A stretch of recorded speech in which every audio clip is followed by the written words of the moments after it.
Hallo, ich bin Anna Huber aus dem Homeoffice und ich versuche heute wieder ein paar Fragen an die Kunst zu beantworten. Heute geht es aus Anlass der Feiertage um das einzige Gemälde des Malers Claude Lorrain im Städelmuseum aus dem Jahr 1681. Ihr könnt das in der digitalen Sammlung finden.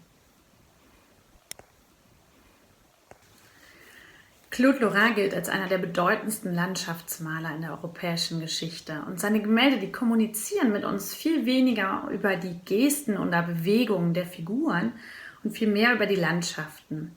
Und hier sehen wir ein wirklich eindrückliches Bild eines frühen Morgens in der Natur.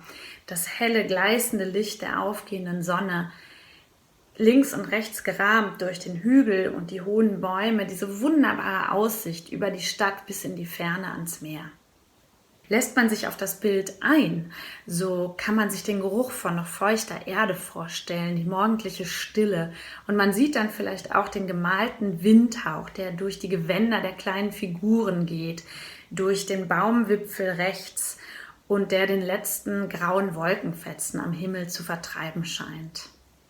Als Teil der Bilderzählung erinnert diese Wolke an die bedrohlichen Geschehnisse des Karfreitags. Denn die hängt ja über dem Hügel, auf dem man 3 Kreuze erkennen kann. Golgatha, dem Hügel, auf dem Jesus gekreuzigt wurde. Das ist hier aber passé. Wir sehen in einem friedlichen Garten die Szene, in der Maria Magdalena Jesus begegnet, der von den Toten wieder auferstanden ist. Es ist Ostermorgen im Norden von Jerusalem, im Osten geht die Sonne auf. Und die christliche Vorstellung des neuen Lebens, der Hoffnung auf Erlösung durch die Auferstehung, die führt uns Lorrain durch diese stimmungsvolle Landschaft vor Augen.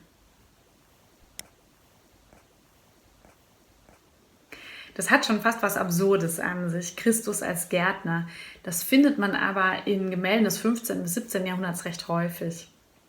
Im Johannesevangelium, da wird ja erzählt, dass Maria Magdalena, als sie das leere Grab vorgefunden hatte, sich auf die Suche begibt nach dem Leichnam Jesu. Und dann trifft sie einen Mann, den sie für einen Gärtner hält. Und erst als der sie bei ihrem Namen nennt, erkennt sie Jesus und wird Zeugin, dass er tatsächlich von den Toten auferstanden ist. Ich finde das Detail im Bild wirklich großartig. So klein diese Jesusfigur auch sein mag, die hat ihren Mund so lustig zu einem O geformt. Und damit verweist Lorrain auf einen berühmten Satz aus der Bibel: Noli me tangere, berühre mich nicht.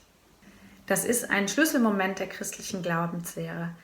Der Gott, der in einem menschlichen Körper auf der Erde war, der wandelt sich wieder in eine andere Präsenz, die nicht mehr mit den Händen angefasst werden kann.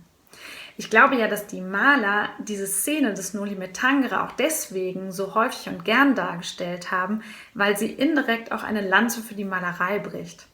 So ein Gemälde wie das von Lorrain, das ist ja auch nicht zum Anfassen gemacht. Das regt die Vorstellungskraft an, aber weniger den Tastsinn.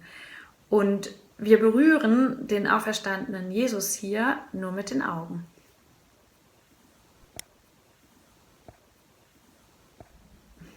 Naja, wir erleben ja gerade Zeiten, in denen es schon ein bisschen hilft, Optimist zu sein. Die Menschen im 17. Jahrhundert, die waren von Krankheitswellen und deren Konsequenzen ständig verfolgt. Im christlichen Denken gibt die Ostererzählung das Prinzip Hoffnung vor. Durch die Auferstehung Jesu wird der Tod machtlos. Die Gläubigen verlieren ihre Angst vor dem Tod. Und in der christlichen Vorstellung wartet ja bekanntlich bei Gott im Himmel ewiges Leben. Die konkreten Seiten dieses Glaubens an ein neues, besseres Leben, die sind auch in Lorrains Bild versteckt. Da fallen die 2 Pflanzen ganz vorne im Bild im Garten auf.